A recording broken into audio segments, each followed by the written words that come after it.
Rowlatt act 1919 पृष्ठभूमि संवैधानिक सुधारों भारत सरकार अधिनियम 1919 की पेशकश करते हुए ब्रिटिश ने असंतोष को दबाने के लिए अ, खुद को असाधारण शक्तियों से भी सुदर्शित किया। मुख्य प्रावधान: भारत रक्षा अधिनियम 1915 से आपातकाल उपायों का अनिश्चित काल तक विस्तार, बिना मुकदमे के निवारक हिरासत और कारावास की अनुमति, बंदी प्रत्यक्षीकरण के अधिकार को निलंबन किया जो नागरिक स्वतंत्रता की नींव है, बिना जूरी के मुकदमे और बिना मुकदमे के कारावास की अनुमति, राजद्रोह के मात्र संदेह पर गिरफ्तार का अधिकारनामा, अराजक और क्रांतिकारी अपराध अधिनियम 1919, सर सिडनी रॉलेट एक्ट की अध्यक्षता वाली रॉलेट समिति की सिफारिश के आधार पर विरोध, झरना मदन मोहन मालवीय और मल्हर उल हक जैसे प्रमुख नेताओं ने विरोध में अपने पदों से इस्तीफा दे दिया। अधिनियम के खिलाफ नारा था जो नो अपील, नो दलील, नो वकील, कोई अपील नहीं, कोई तर्क नहीं, कोई वकील नहीं।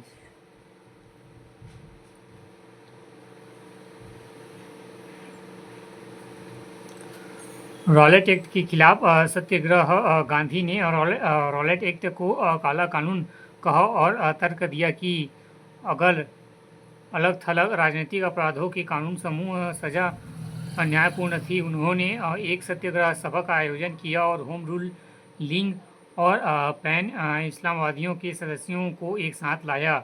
विरोध के रूप में शामिल थे उपवास और प्रार्थना के साथ राष्ट्रव्यापी हड़ताल, विशिष्ट कानूनों के खिलाफ सविनय अवज्ञा, गिरफ्तारी और कारावास का स्वागत। 6 अप्रैल 1919 को पहले अखिल भारतीय हड़ताल दिवस के रूप में नामित किया गया था। इस तारीख से पहले ही कलकत्ता, बॉम्बे, दिल्ली, अहमदाबाद और अन्य शहरों में बड़े पैमाने पर ब्रिटिश विरोध प्रदर्शन फूट पड़े।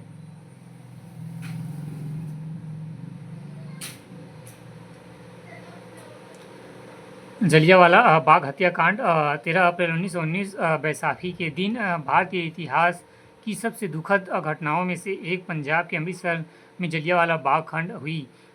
अमृतसर में कर्फ्यू लगाया गया था, लेकिन बैसाखी समारोह के लिए आने वाले ग्रामीण लोगों को इसकी जानकारी नहीं थी। नेताओं डॉक्टर सैफुद्दीन किचलू और डॉक्टर सत्यपाल मलिक की गिरफ्तारी का विरोध करने वाला एक समूह जलियांवाला बाग में एकत्रित हुआ। जनरल डायर सैनिकों के साथ बंद बगीचे में प्रवेश किया और बिना चेतावनी के निहत्थे भीड़ पर गोली चलाने का आदेश दिया। आधिकारिक रिकॉर्ड में 379 लोगों की मौत बताई गई, लेकिन स्थानीय खातों ने कहा संख्या 1000 से अधिक थी। Kesari 2।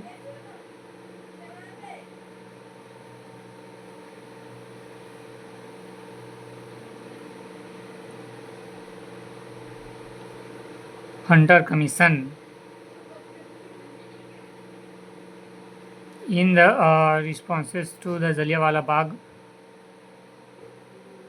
massacres, the Secretary of the State India, Edwin Montagu, orders in the Inventory Committee to of Commerce